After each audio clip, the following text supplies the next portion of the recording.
Caffeine, caffeine. All right, now I can be caffeinated. Am I still good? Yes, we are very good to go. And here we go. Geology, geology, geology. Welcome everybody to another program of the Mini Geology Show. This is Daniel Minisini, your inquisitive geologist. And here today with us, Peter Ward, paleontologist, professor at the University of Washington, a Nautilus lover, writer of a series of big ideas books presenting provocative hypotheses based on science and written for general public. This is something that we really care about in order to communicate our beloved science with society at large. Peter, very welcome. Well, thank you for having me. What is, according to you, a big idea? Well, at the point now, the big idea in this crazy world we're at, I keep wondering if my idea, an old book I wrote called the Medea Hypothesis, isn't really more true than I even thought. The idea of the Medea Hypothesis came about because Medea in Greek mythology was the wife of Jason. Jason and the Argonauts were the Golden Fleece. And Medea turns out to be the antithesis of Gaia. Gaia is Greek for the good mother. And we have for many, many decades now the Gaia hypothesis that life, in fact, makes the world better around it, that there is a planet that's almost a living planet.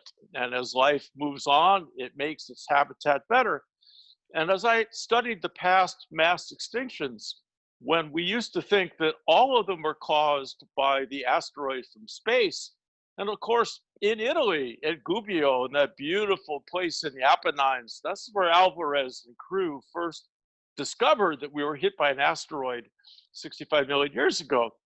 We all thought in the 1970s and into the 1980s that asteroids perhaps were rare. And then after this 1980 discovery, we thought asteroids made all the mass extinctions. But in fact, of the 5 big ones, only the Cretaceous tertiary boundary is caused by an asteroid. The other 4 are from flood basalts and heating, but the kill mechanisms are from life, from types of bacteria that emit poison, from the takeover of areas, reducing oxygen. We're finding that life has a way not to make the life around it better, but quite often life kills itself off. With this awful virus that's ravaging our world, we're seeing a case where it is life itself causing this death, because the virus is very much alive, gets into us.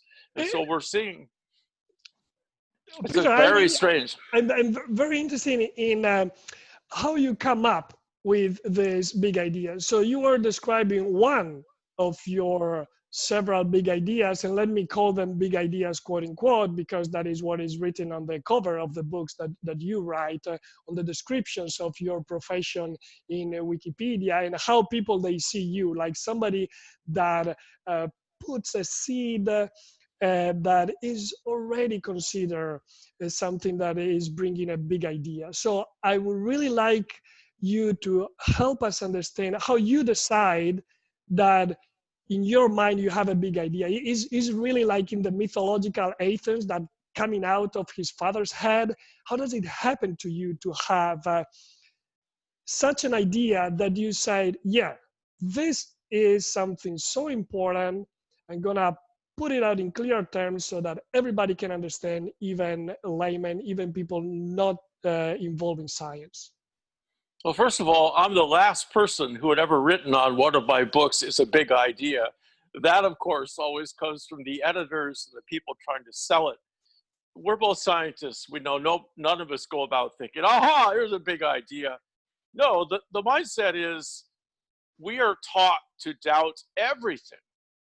Just as you well know, we scientists, we don't ever set out to prove things. We set out to disprove things. We go about trying to falsify hypotheses. Those of us who decide this is truth, I'm going to prove it, I'm going to find my data, it really becomes an exercise in ignoring a reality and propping up perhaps something that isn't a reality. When you go into a problem thinking, I know the answer, you're probably never going to see the real answer.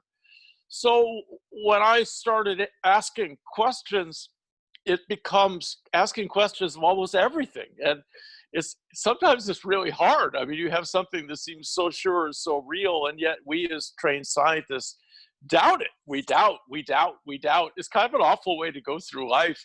You've got to have belief in many things, the belief of the love of your family, of your various truths.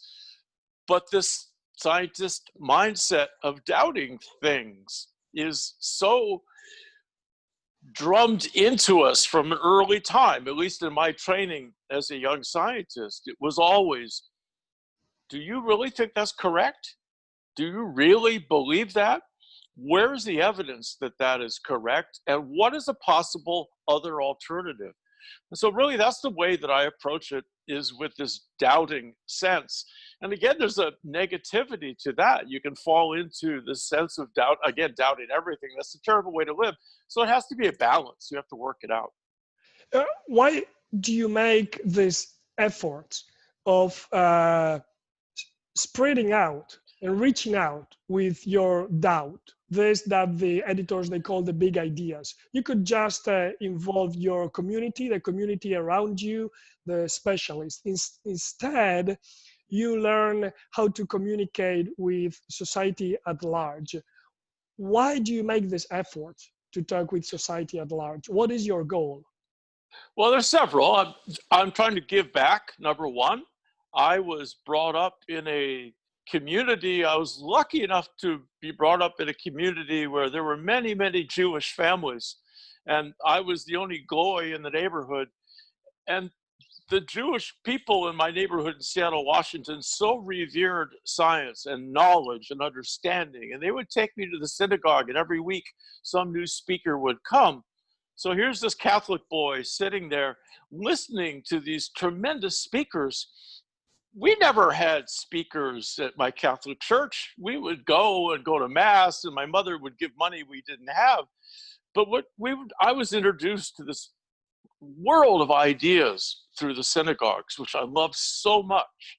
And I really also hated it. I was the only boy in the neighborhood who didn't get a bar mitzvah, because those kids, they cleaned up at the bar mitzvahs, all the presents. But at least I didn't have to stand up and sing in front of people. But it inured into me, and my parents made me read. And I really loved the early books about dinosaurs, where it was Roy Chapman Andrews and these wonderful authors talking about the Gobi Desert and all these areas. And I always wanted to be a scientist because of this, but I'm becoming it. I think it's my gratitude. And I understand that what I dislike most about science, maybe not the science, most about most scientists, is that most don't care to give back. It's so easy to climb into your profession. You and I could have this conversation. We could talk about the isotopes of nitrogen in the muds and the siltstones at a level that would be, not only would people not understand, they wouldn't care. So it's a case where I think, just as we try to give back to people that are really of bad economic means, we need to give back people like you and I, and you definitely are. And I have great gratitude for you, to the citizens who pay for all the science. We don't do this work unless citizens, through their taxes, support the science institutions. Would you describe yourself as a religious person, now that you mentioned the synagogue and the Catholic Church? No, in fact, I was asked to be a spokesperson for an atheist conference, which I refused. I'm in trouble enough already.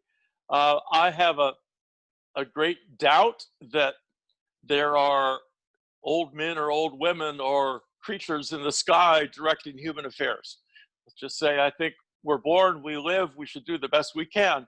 And thinking that maybe better things will come after I die and go to heaven, I don't have that point of view. I want to have the better things right now. Now's the time to live. You give back. And in order to give back, you need to know how to filter the jargon that scientists use in order to communicate with society at large. I'm gonna read just a few lines that you wrote in 2013 in an article, in a piece that you wrote, so that the audience can understand what we're talking about. With a tough ex-military French body, I spent many nights diving outside the vast reef that parallels the Great Barrier Reef of Australia. Every night, we would spend an hour stabbing through the clear water with our dive lights, our probes reaching into the blackness, illuminating the white shells of the ascending Nautilus. We would follow them on moonlit nights with our lights off as they swam right into the surf zones of the shallowest parts of the outer barrier reef. So where have you learned to write like this? It's what happened. There's no learning about it. It's just clear English. But I've been so lucky in my life. Well, it's both luck and conscious effort. I always wanted to be involved, not just in science, but in an adventure of some sort. Again, I wanted to live. I wanted to feel this great joy. And indeed, some of these things that I've been so lucky to have been able to do have been great joy. But of course, no life is full of nothing but joy. There's been tragedy and sorrow. I lost a dive partner in 1984, and that was, I almost quit science because of that, because we were diving on a research expedition. And he was a young man, and sometimes young men just die underwater. It's a syndrome we don't know, the heart stops. And he was dead by the time we brought him to the surface. But those tragedies, those mark one. And I quit studying Nautilus for many years because of that. And in a way, it's what caused me to go work on mass extinctions. I really didn't understand death. It marked me so much. I wanted to know something about death. And so I looked at the biggest deaths of all. Why people want to believe things that are not supported by science? Because we all want to believe that there's something more out there, perhaps. I think the scariest aspect for any of us is this thinking of this is all there is. There's not something greater out there. There's not something bigger. So many of us, I think, stuck in lives that are not exciting. Sometimes what we have to do, we have to be disciplined, and to raise children, to go to a job every day, to make sure that we bring food for family, and that we are making sure that we are keeping ourselves physically able to do that. That's a discipline, but it's discipline day in, day out. It's hard on people. I think we're looking at the pandemic today and how people for 2 or 3 months now have been sheltering in place. And you could see all over the United States, and certainly Italy. My wife lived 25 years in Italy until 3 years ago. So she knows so many people in northern Italy who have died or have lost loved ones. And in Italy, as here, we're all tired of it. You see the pictures on the beach and people want to go out there. The discipline causes you, I think, just a mental tiredness. We want something bigger. We want something better. Really, one of the most amazing things I've ever heard was from the great scientist Charles Marshall of Berkeley. And I took Charles to the Bay of Biscay, the beautiful areas in Spain and France, where the great catastrophe that killed the dinosaurs is so well marked in the rocks. It's written in the rocks.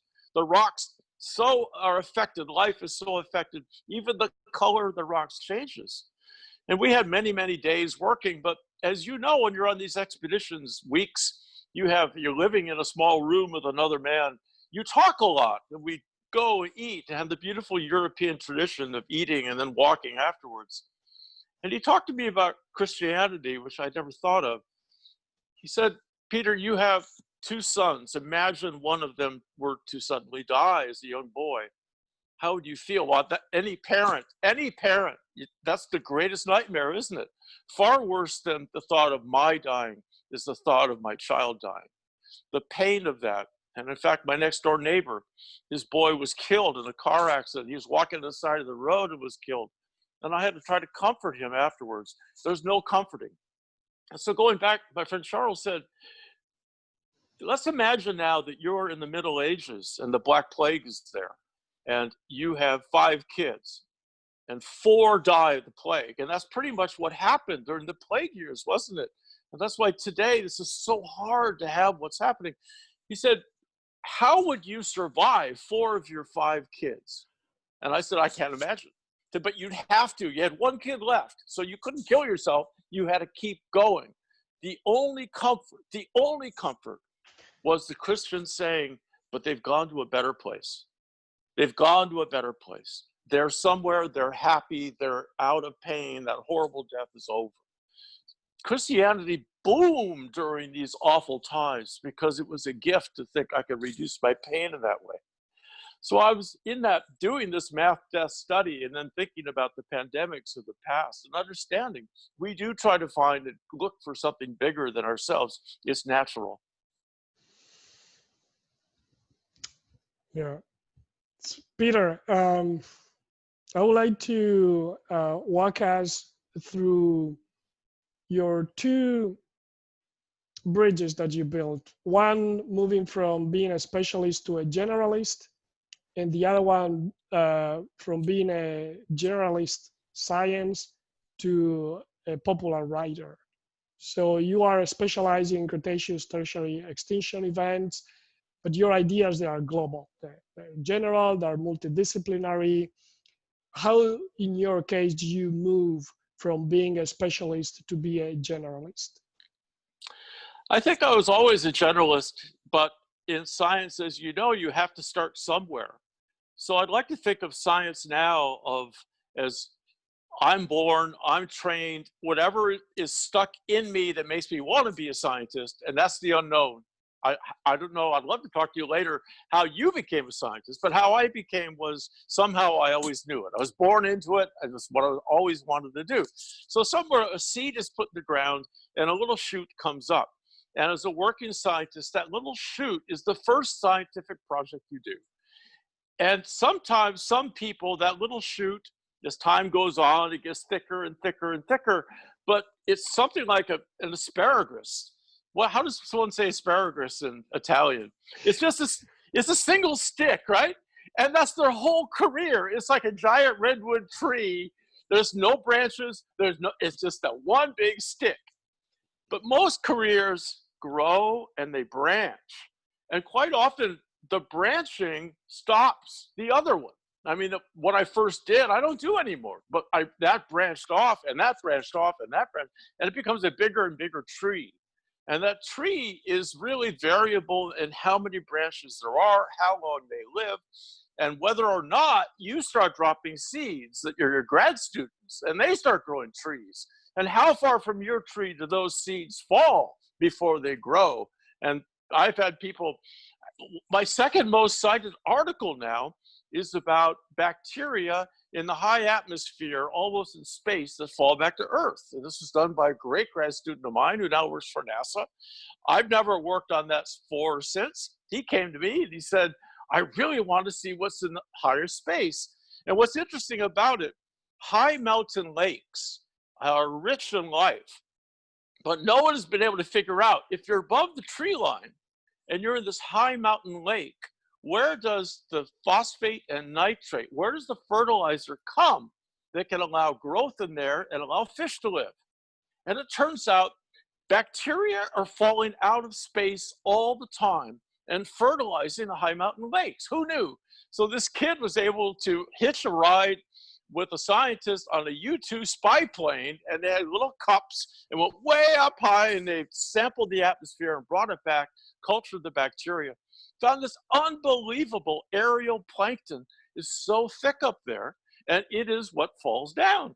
So this was a seed that fell very far from my tree, and yet it grew up its own little tree. And that really fascinated me, because here's a problem that has almost nothing to do with outer space, and yet has everything to do with outer space. So that's the sort of stuff. I do science because it delights me. It's when you find something and you go, fantastic. And we know it's fantastic because so rarely does anything work. I think you know as well as I, most of the things we do fail. And it's darn. So that's the joy of it for me. Wow. And what about now the further step that you take in order to involve the community? How do you do that? Why so very few scientists, they have the courage to take that step? Well, I've always been able to write, and I wish I could say that I came to my ability to write by some really hard work. It wasn't. It was the one great gift that I was given.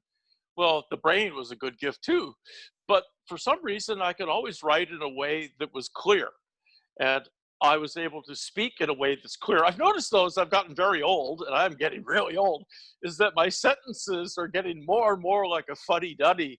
I start counting the number of commas and clauses I add together. It gets like a, oh. So that's kind of funny. I like to laugh at myself because I am my own best critic and worst critic. And what I found the best way to live is if you do something good, a very wise man told me the hardest thing we can ever do is learn how to take a compliment to heart. So many of us, all my life, if someone would say, you've said some nice things about me, and right off the bat, I disbelieve, but I have to learn to open it up, say yes, and say, if you can do that, if you can take a compliment and take it to heart and know it's true, that's a wonderful thing to do. On the other hand, you have to be able to take criticism and use it. And some people take criticism and it angers them and they work hard at it. Some people just can't take it. Some people refuse to even believe it. The President of the United States cannot take criticism. It's clearly, I mean, I feel sorry for him. He has a brain that clearly is closed off to criticism. Can't take it, doesn't hear it, and it just is noise to him. We know in science, when we put out a grant proposal, when we put out any sort of material, anybody who does a work of art, for instance, the critics are gonna, if it's important enough for even a critic to look at it, you're gonna get negative reviews. They're always gonna happen. How do you deal with that and use it constructively? Because it can be so destructive. And I know I have had many grants turned down over and over, and sometimes there's no basis, or an article is refused, and you can see it's someone that has some other political reason and axe to grind. We scientists are political, as you know, but nevertheless, if you can take it to heart and grow from it, then there's more joy in your life. And I'd much rather be happy than not. There's going to be negative stuff coming through. Living in misery is no way to live. Peter, you said that you are your worst critic. What do you criticize about yourself, professionally or in life?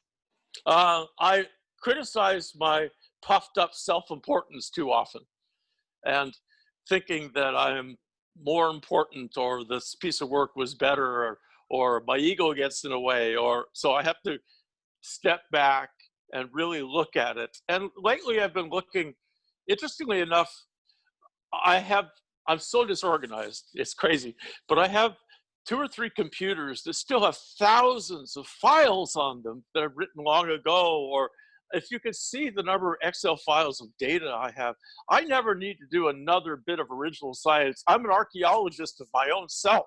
I'm like a little trowel digging down through Excel files, and I find, oh my gosh, and I never published that. This is terrible. And then go back and look at that.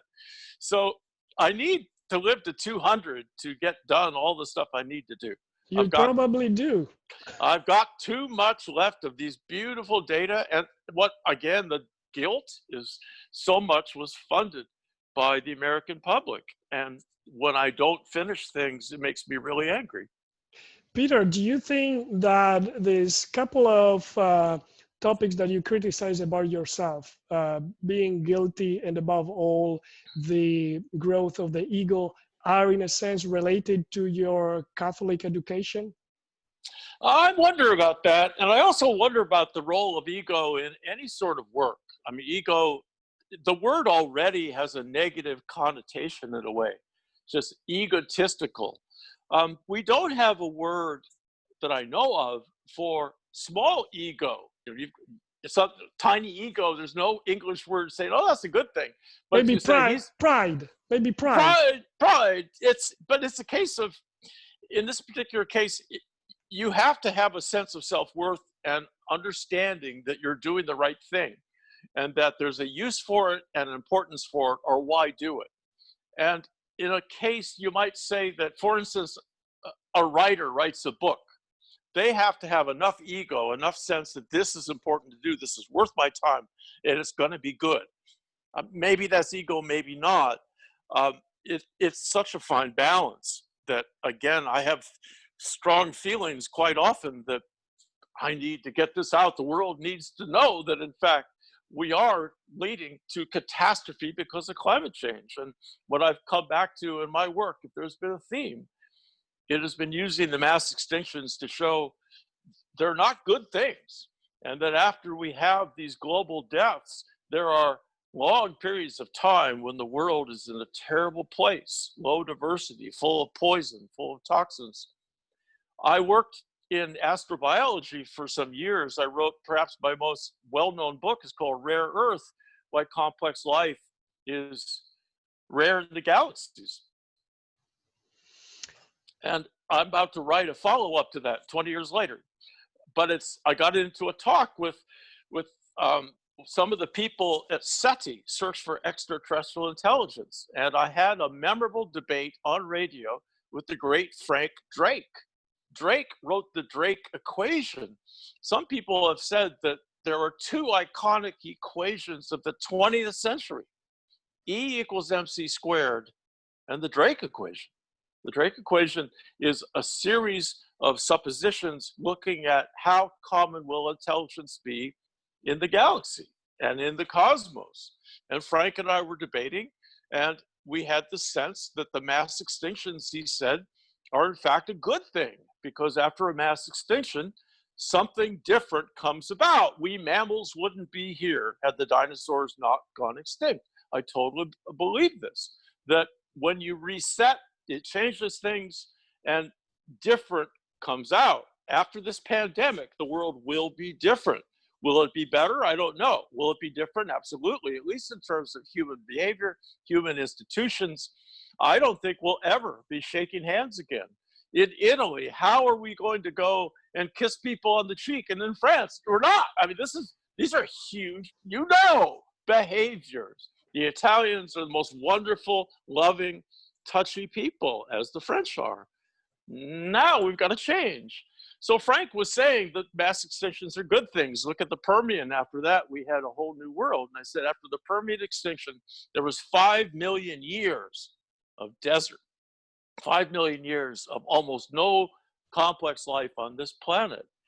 That's not a good thing. How can you say good if good is a term that we human beings invented, and all our language is human-centric?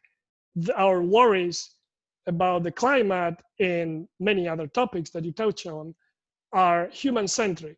If humans disappear, all of the things that we're talking about have no sense because nobody can understand them. How could that's the best question of all. And again, I started asking myself the question of good and evil. You know, how dare I, as a scientist, even try to think about what's good and what's not? That's my value judgment as a human. And becomes this idea of what's good for me, what's good for our community, what's good for the human species, but what's good for biodiversity? And is biodiversity itself something that is, the more there is, the better it is? This is another value judgment we have. But I tend to think that yes, that the more species there are, the more diverse the planet has been in the past. In a way, that gives me, I just have labeled that as good. How I came to that, I don't know. But I find that a tropical island is more interesting than is a desert island with one species. I find the Hawaiian Islands, or some of the beautiful islands I've seen in the Mediterranean, and places where you have such gorgeous different types of plants. Southern Africa, the great fynbos flora, these things that are unique I put a value judgment on. I find those as good. In the end, though, I hate the idea of misery. Climate change, the biggest danger of climate change is human starvation from sea level rise. That's the problem. Number two, the disappearance of species that are also going to be caused by humans. that are scrambling for food, trying to make a living as the coastal regions flood. We think go forward 200 years from now, and if we have sea level that's 2 to 3 to 4 meters above, much of the rice growing of the world is gone. How do you feed 7 billion people with much of the rice fields gone? That is bad. Peter, I found some very interesting clues about your personality, even if in your mailbox. Your mailbox is Argo. Yes. Their nickname is Argo in your mailbox.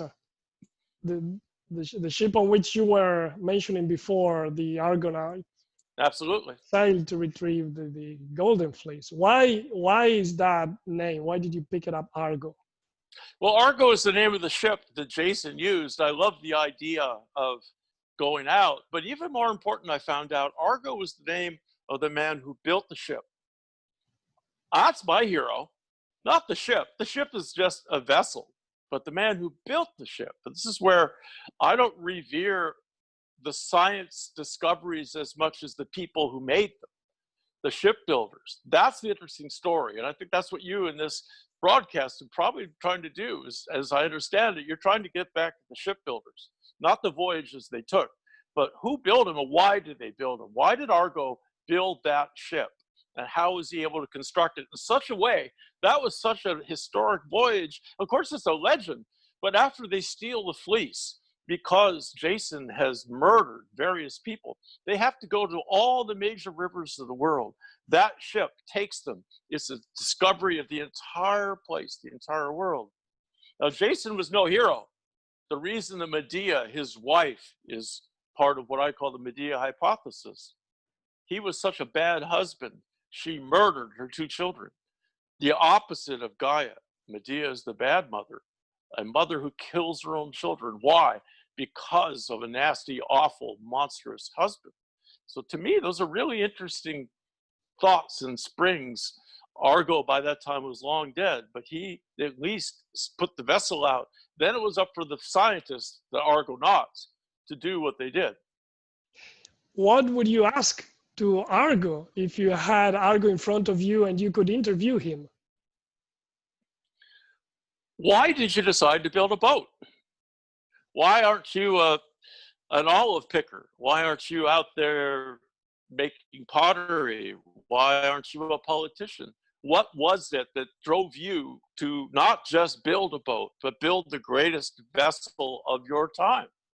And where did you come up with the ideas for the type of engineering it took to make a ship that could go that far in that sort of world? Again, it's made up. This is a legend, but it's so rich.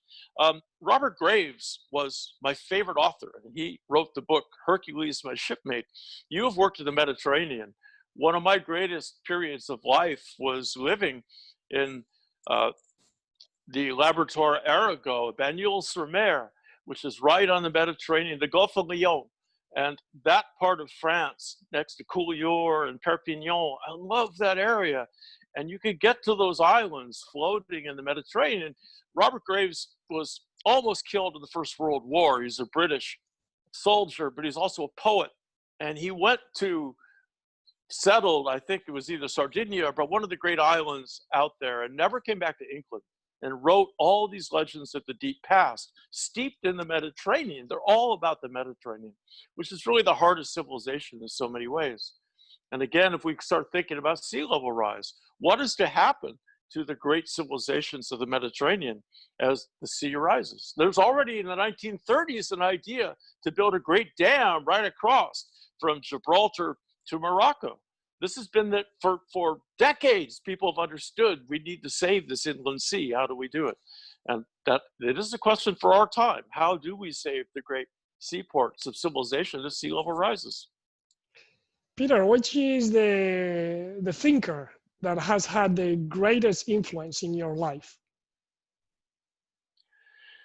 Well, I'd have to think that they would be my professors themselves who helped me in my graduate career.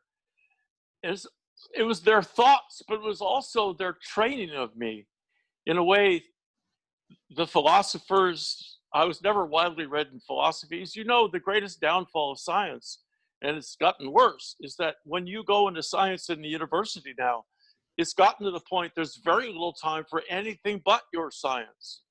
I have a stepson who is in engineering school, and he's in his second year. And I asked him, is he taking literature? No. Is he taking anything? And music? No. So why not? I don't have time. My entire 4 years is set up for engineering. And we barely have time in those 4 years to let there be only engineering. So at least in grad school, I was taught the discipline and how science works, not so much by what they had done, but by their criticism of what I was doing. So what was your most important part of your education? Is more high school rather than the college, or something else? I think it was college. I think it was the understanding of how difficult it is to do the transition. But to me, the greatest single rebirth was from undergraduate, in which I'm working at a grocery store, and eventually I became a commercial diver and was working in salvage and all kinds of awful industrial, not very romantic at all. But I was accepted into graduate school, and all of a sudden I didn't have to have these bad, awful jobs. My study was my job. I had a stipend. I taught undergrads in the laboratories, and that itself was such a birth. It's an amazing birth to come from being an undergrad to the first year of graduate school. That's the great change that happened in my life. You mentioned your professors, your mentors, and when you meet smart people that you are interacting with, what's the question that you would most like to ask them? Over and over is the question you asked me. What was it that got you into science? And what were the formative things that led you to some of these discoveries? I was lucky enough to go to 2 different grad schools for a master's degree at the University of Washington, where I was also an undergrad. But then I moved to Canada, and there at McMaster University in Toronto, it was one of the greatest schools of science in all of Canada, one of the greatest in the world. Every one of the 10 professors was a giant in their field. And I took classes from virtually all of them. And the greatest, most wonderful moments of my life were near the end, when, even though I had not yet gotten my PhD, but I was close, they accepted me not only as a junior colleague, but as a friend. I remember being taken out with them to dinners and on field trips. And it was no longer, and they would say to me, please don't call me Professor so-and-so. This is my name. That's amazing. When you can, for the first time, drop that Dr. Professor John. How do you do, John? Again, it's a rebirth. Yeah, I really understand. It happened to me too when I failed twice the exam of sedimentologist. And then maybe because of that, I became a sedimentologist. And my professor said after the second time now, he said, now you can call me Franco. That's fantastic. Yeah. One of my greatest mentors was the great sedimentologist Gerard Middleton of Middleton and Murray. And Jerry Middleton became a friend for life. He just recently passed away. But he was an amazing guy. And we're on a field trip somewhere. And at the time, I asked him, what are the 3 most things you want to do most of the world that you haven't done yet? And he was very funny. He said, I want to go to a French restaurant and spend $100. Well, this was 1976, and $100 was a lot of money back then. I mean, that's not much now. And I said, what else do you want to do? I think he wanted to, he wanted to get elected into the British Academy of Sciences, the FRS, Fellow of the Royal Society. I mean, that's the ego, but it's also a thing. But then number 3, he said, I want to get a D9 Caterpillar tractor and run over buildings and smash them. And I saw the little boy in him, and I said, I wanted to do that too. It was so funny. This famous man wants to get a Caterpillar and shove over things. I mean, there's the boy in us sometimes. He was 55 or 60 at this time, and they had that boyish grin on him. It was just a great moment. Yeah. And Peter, have you ever choose things in your life based on money?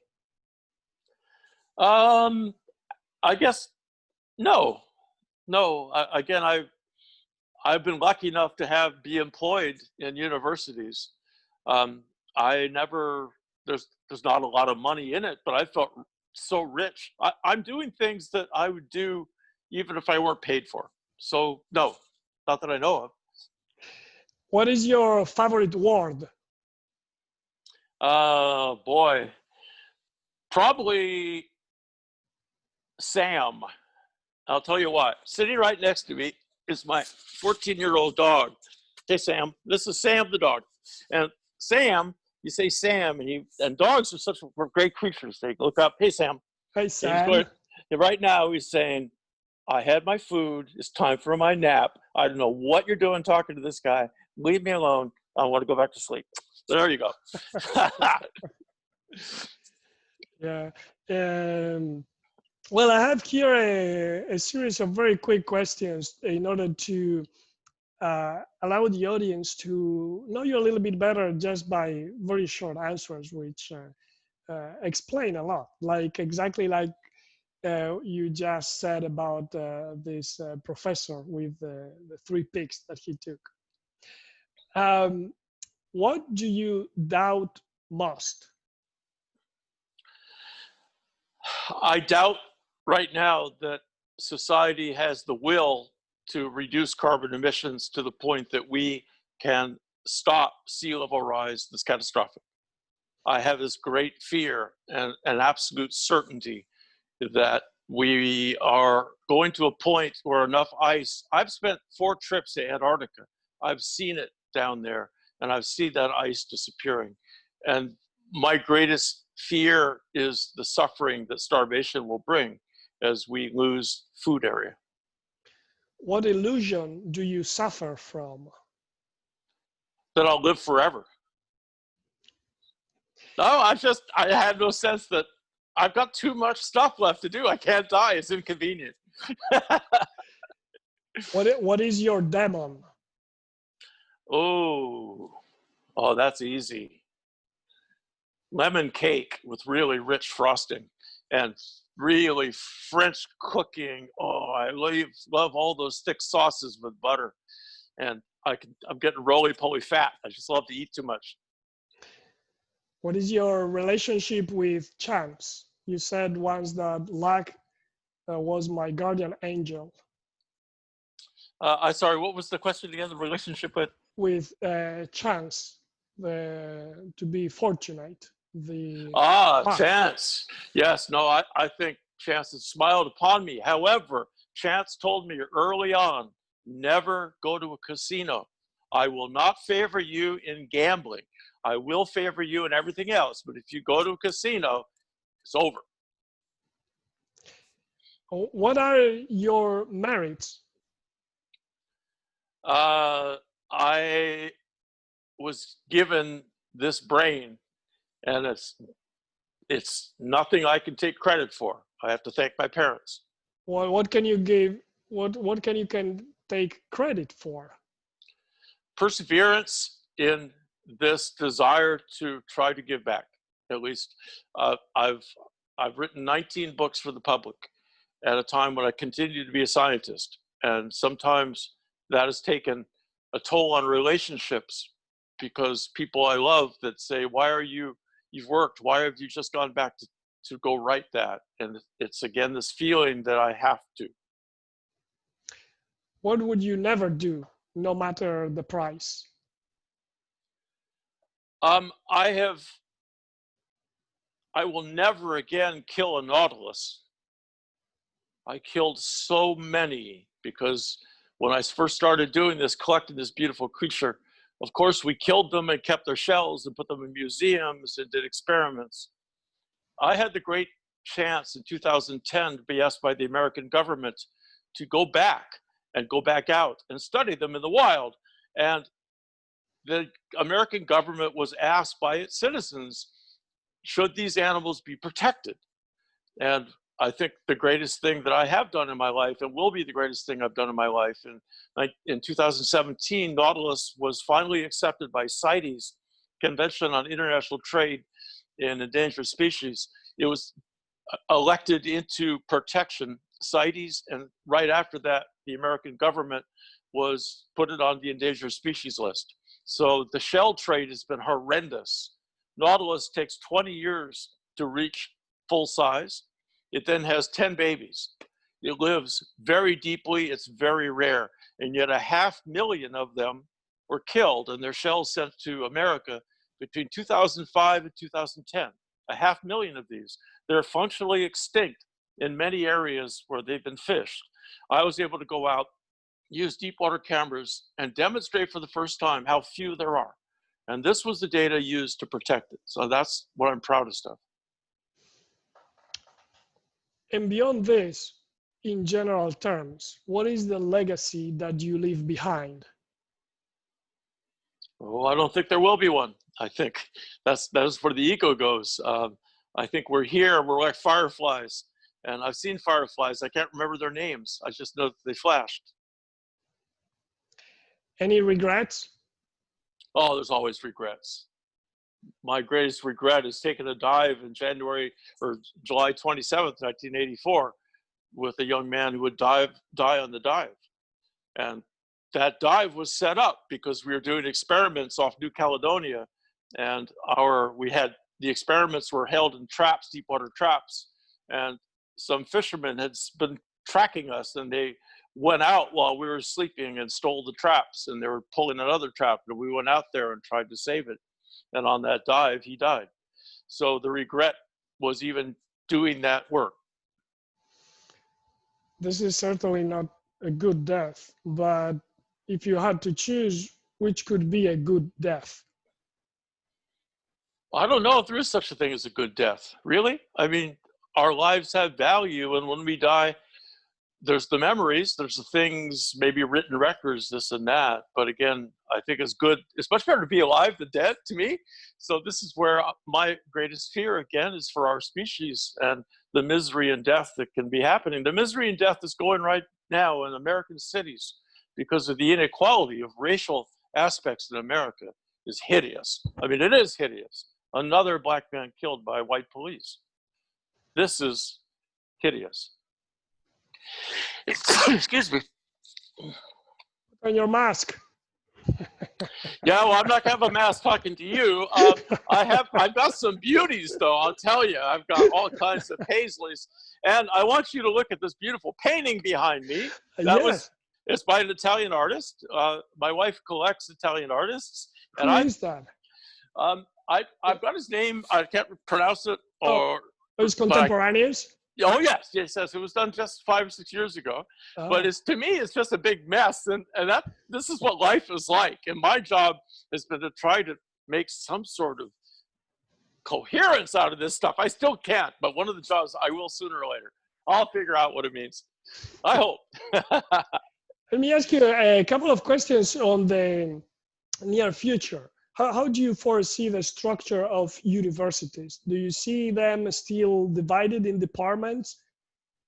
Yeah, I hate that stuff. I had one of my favorite senior professors said that as we walked down the aisle of my building, and there was each of the great professors' door with a beautiful plaque, and every door was closed.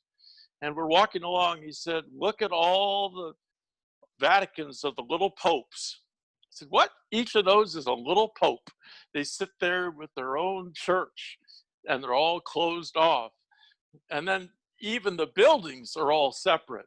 And the geology building is nowhere near the astronomy building or the biology building. Putting us all in different buildings, we need to have one big common area where you can mix and go to coffee in somebody else's building once a week or something, because that's where the cool stuff happens. Science doesn't happen in the middle of it. It happens at the edges, the weird intersections, the strange runnings back and forth, that weird person you meet that says something that triggers this new cascade of thought. What are these intersections that you are investigating right now? I love this concept of astrobiology, the fact that we are looking at how often there might be life. The reason the rare earth was so successful is we were the first people, Don Brownlee and myself, to bring up the concept of mass extinctions, plate tectonics, and global long-term temperature effects.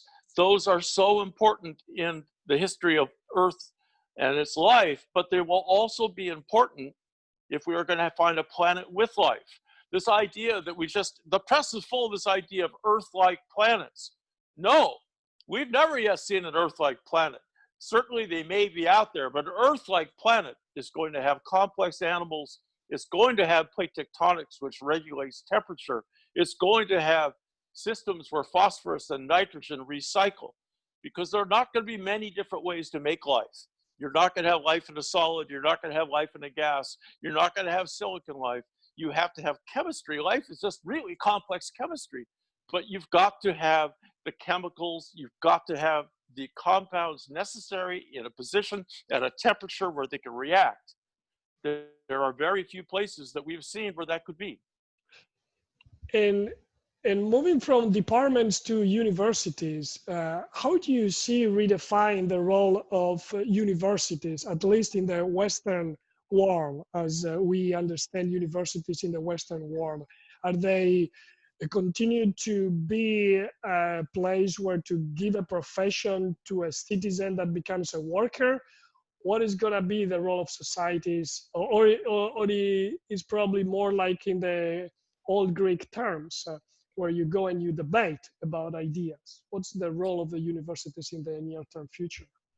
That's such a great question. There's two parts right now. The debate in the United States is, oh, look, we're giving classes online. Why should we ever have students come back in the classroom? And I guess a simple, stupid response is that, you know, when television came along, people said, well, there will not be movies anymore. Well, there are still movies and television. But even more so, when movies came along, people said there will never be drama. There will never be theater anymore. There will never be live performance, because you can always go see it on the stage. But you and I know these are apples and oranges. There's a total different aspect of learning when you've got a person in front of you in a room. When you're facing a screen, the energy, as much as I'm enjoying talking to you, if we were in the same room, there would be a whole different energy, because there's so many more clues we can get back and forth. And in teaching, that's the way it is too. It is seeing that person up there and that person looking at you and saying, that glance around the room, you know, watching the people, seeing how they react, you understand how you're doing.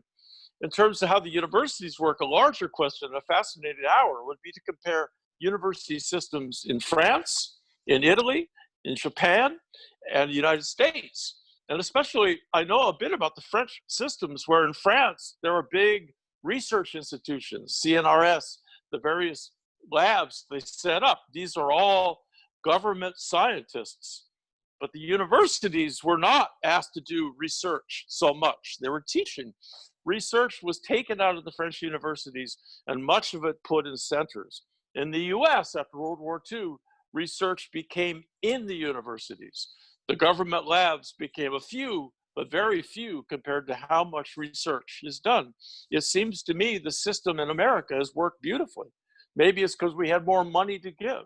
But the fact that you have a professor who is doing research and has students right there, and then after that, walking into the next room and giving a lecture, there is that interaction taking place that I think is powerful in education, that the American university system of doing research and doing teaching at the same time by the same person, even in the same day, is powerfully good.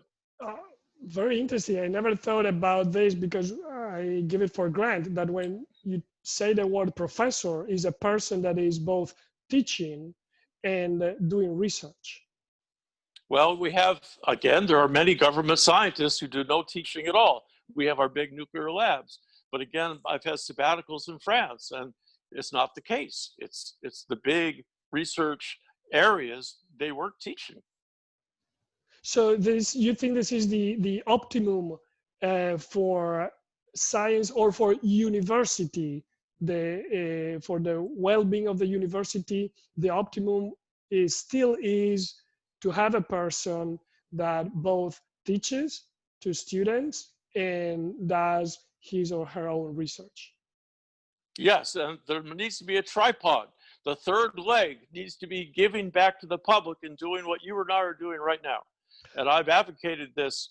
I was lucky enough to 1 year get the biggest award our university gives, which is called the greatest award we give is the ability to give one lecture to the other professors of the whole university. So once a year, one professor is chosen. And what I tried to talk about in the last third of my lecture was we should have tenure, should have Scientific Americans, it should be outreach books, it should be articles for the public that are just as important as an article in Nature or Science or all the metrics we use for science references, and it still doesn't work that way. My vast majority of colleagues never give back to the public ever, nor do they know how, nor do they want to, because they're not rewarded to do it. And that to me is our big failing.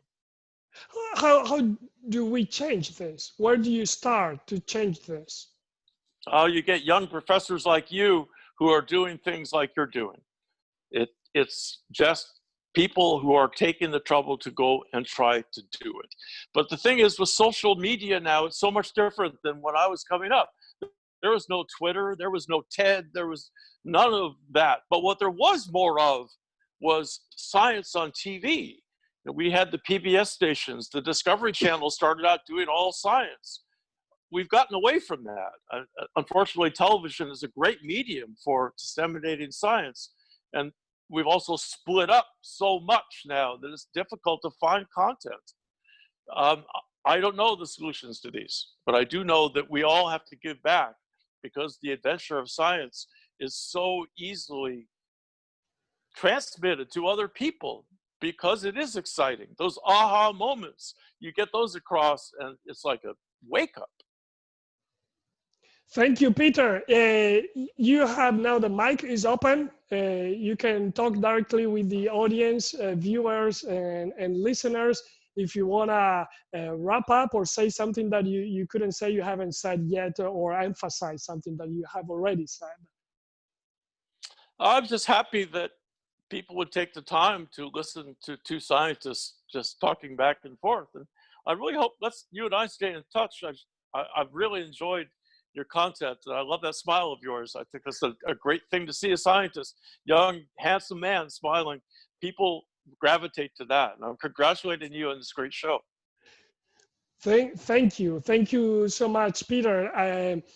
For me, living here now in the coast, in the plains of Houston, so far away from the mountains where I come from in Italy, it has been tough to stay put. And so I see so many bright geologists around me, and I'm so passionate about geology that it was kind of a natural thing to do, to bring these bright minds to my peers and my friends that I left back in Europe. And so that's what I've been doing for several years, generally in person, and now with this pandemic also through the other media like this one we are doing right now. So it's a pleasure and it's a gift that you made to me so that I can provide all of your ideas and thoughts to many other people. Well, I've been to Houston many times, and Houston has some of the greatest museums, one of the greatest sets of orchestras in the world, that you have the greatest center for heart disease and heart research, to go to the greatest medical centers. DeBakey was from there, but also you go down south, Galveston Island, and you know those little restaurants on those little bayous. You've got the great shrimp and the fantastic oysters. It's a beautiful place to be. Thank you very much. I needed that. It is. All right, I'm going to sign off now. Thank you so much for letting me do this. All right, very good. So this was another program of Mini Geology, and this is Daniel Minizini, your inquisitive geologist, today with Peter Ward, professor at the University of Washington. Thank you so much. Bye, everybody. Ciao, ciao, ciao. Ciao.